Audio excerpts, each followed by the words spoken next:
அனைவருக்கும் வணக்கம். உங்கள் அனைவரையும் தஞ்சை சமையலறை சந்திப்பதில் மிக்க மகிழ்ச்சி. இன்றைக்கி நம்ம பார்க்க போகிறது மூங்கில் அரிசி பொங்கல், சக்கரை பொங்கல். நம்ம மூங்கில் அரிசியில் தான் இப்போ சக்கரை பொங்கல் பண்ண போகிறோம். ரொம்ப ஹெல்த் பெனிஃபிட்ஸ் உண்டு மூங்கில் அரிசிக்கு. நீங்கள் கடையில் கிடைக்கும், வாங்கி செஞ்சு பாருங்கள். பேக் பெயின், ஜாயிண்ட் பெயின்ஸ் இதுக்கெல்லாம் ரொம்ப முக்கியம். அதே மாதிரி பிளட் ப்ரெஷர் இருக்கிறவங்கலாம் நிறைய யூஸ் பண்ணலாம். கொலஸ்ட்ரால் கிடையாது இதில், அதனால் ஃபைபர் கண்டென்ட் ஜாஸ்தி. இது சாப்பிட்டிங்கன்னா உங்கள் ஹெல்த்துக்கு ரொம்ப நல்லது. இது நம்ம பழைய காலத்து முறையில் சாப்பிட்டது தான். நீங்கள் இது செய்து சாப்பிட்டு ட்ரை பண்ணி பாருங்கள். தேவையான பொருட்கள்: மூங்கில் அரிசி. நான் மூங்கில் அரிசியை ஊற வச்சு எடுத்திருக்கேன். மூங்கில் அரிசின்னு கடையில் கேட்டிங்கன்னா கிடைக்கும். அதை நான் ஊற வச்சுருக்கேன். 12 hours நான் ஊற வச்சுருக்கேன். அப்போ தான் அது நமக்கு சரியாக வரும். அதனால் நீங்களும் 12 hours ஊற வச்சுங்க. காலையில் செய்யணுன்னா நைட்டே ஊற வச்சு எடுத்துக்கோங்க. வெல்லம் 200 கிராம். நான் மூங்கில் அரிசி 200 கிராம் எடுத்திருக்கேன். அதனால் வெல்லமும் 200 கிராம் எடுத்திருக்கேன். பால், அதுவும் நான் ஒரு 200 ml எடுத்திருக்கேன். ஏலக்காய், முந்திரி, திராட்சை, நெய் 2 ஸ்பூன், உப்பு சிறிதளவு, தேங்காய் துருவல் 100 கிராம். இது வேகிறதுக்கு லேட் ஆகும். அதனால் நம்ம மிக்சியில் போட்டு ஒரே ஒரு உடைச்சிக்கிட்டோன்னா ஈஸியாக வெந்துடும். அதனால் நம்ம மிக்சியில் போட்டுட்டு எடுத்துகிட்டு வருவோம். பாருங்கள், இப்போ நம்ம மிக்சியில் உடச்சி எடுத்துகிட்டு வந்துட்டோம். பாருங்கள், கொஞ்சம் 1-2 உடைச்சிருக்கோம். கொஞ்சம் குருணை மாதிரி இருக்கு இல்லையா, இந்த மாதிரி உடச்சிக்கிட்டு இப்போ நம்ம குக்கரில் வச்சு விசில் வைக்கலாம். இப்போ இதுக்கு தண்ணி 1க்கு 4 கூட வைக்கலாம். ஆனால் குக்கர்லேருந்து ஊற்றுங்கிறதுனால நம்ம 1க்கு 3 தண்ணி வச்சுருக்கோம். இப்போ நான் 2 ஊற்றிட்டேன், 3 தண்ணி வச்சுருக்கோம். இதே மாதிரி நீங்கள் வச்சுக்கோங்க.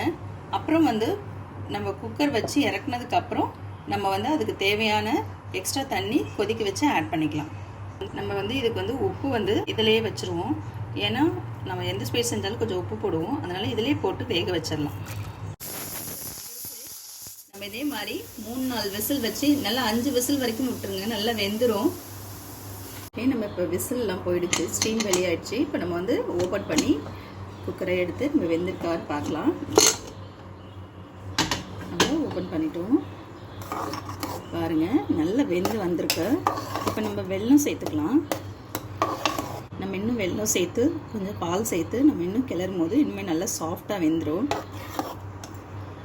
நம்ம அதுக்கு தேவையான அளவுக்கு வெல்லம் சேர்த்துக்கலாம். வெல்லத்தோட ரா ஸ்மெல்லு பச்சை வாசனை போகிற வரைக்கும் நல்லா கிண்டி விடுங்க. அடுப்பு சிம்லேயே இருக்கட்டும். இப்போ நம்ம வெல்லம் போட்டு நல்லா கொதி வந்துருச்சு. இப்போ நம்ம இது கூட பால் சேர்த்துக்க போகிறோம். பால் சேர்த்துக்கிட்டோம்னா நான் திக்கான பால், காய்ச்சாத பால் தான் சேர்க்குறேன். நம்மளை பால் நிறைய சேர்த்துக்கிட்டோன்னா நல்ல ஒரு ரிச் ஃப்ளேவர் கிடைக்கும். அதனால நான் பால் சேர்த்துக்கிறேன். உங்களுக்கும் பால் சேர்த்துக்கிட்டிங்கன்னா நல்ல ஒரு டேஸ்ட் இருக்கும். அதனால் நீங்களும் கொஞ்சம் பால் சேர்த்து பண்ணுங்கள். இது கொஞ்ச நாள் நல்லா திக்காகட்டும். நம்ம அதுக்கு பார்க்கலாம். இப்போ ஏலக்காவை பொடி பண்ணிட்டு வந்திருக்கேன். ஸோ நம்ம ஏலக்காவை அதில் போட்டுடலாம். பாருங்கள், நல்ல பொங்கல், பால், வெல்லம் எல்லாம் சேர்ந்து நல்லா ரெடி ஆகிடுச்சு. இந்த ஸ்டேஜில் நான் ஒரு 1/2 கப் தேங்காய் பூ எடுத்திருக்கேன். உங்களுக்கு வேணும்னா நீங்கள் தேங்காய் பூ போட்டுக்கலாம். இல்லை வேணாம், அந்த டேஸ்ட் வேணான்னா விட்டுடலாம்.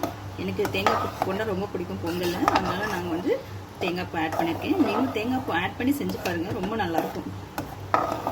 இப்போ நம்ம நெய் உருகிடுச்சு. நம்ம இதில் முந்திரி பருப்பு, திராட்சை பொரிச்சிட்டு சேர்த்துக்கலாம்.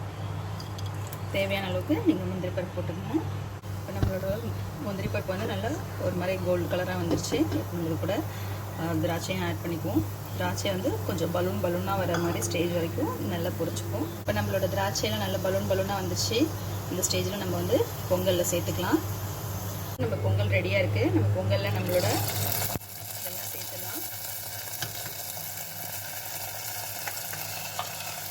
இந்த பொங்கல் இப்போ சாப்பிட்றதுக்கு ரெடியாக இருக்குது. நம்ம இப்போ சாப்பிட தயாராகலாம்.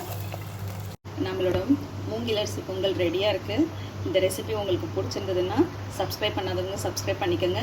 கமெண்ட் பண்ணுங்கள், லைக் பண்ணுங்கள், ஷேர் பண்ணுங்கள். உடனுக்குடன் நீங்கள் வீடியோவை தெரிஞ்சு கொடுக்கறதுக்கு பெல் பட்டனை ப்ரெஸ் பண்ணுங்கள். இதோட மெஷர்மெண்ட்ஸ் எல்லாமே டிஸ்கிரிப்ஷன் பாக்ஸில் இருக்குது. போய் பார்த்து தெரிஞ்சுக்கோங்க. நன்றி.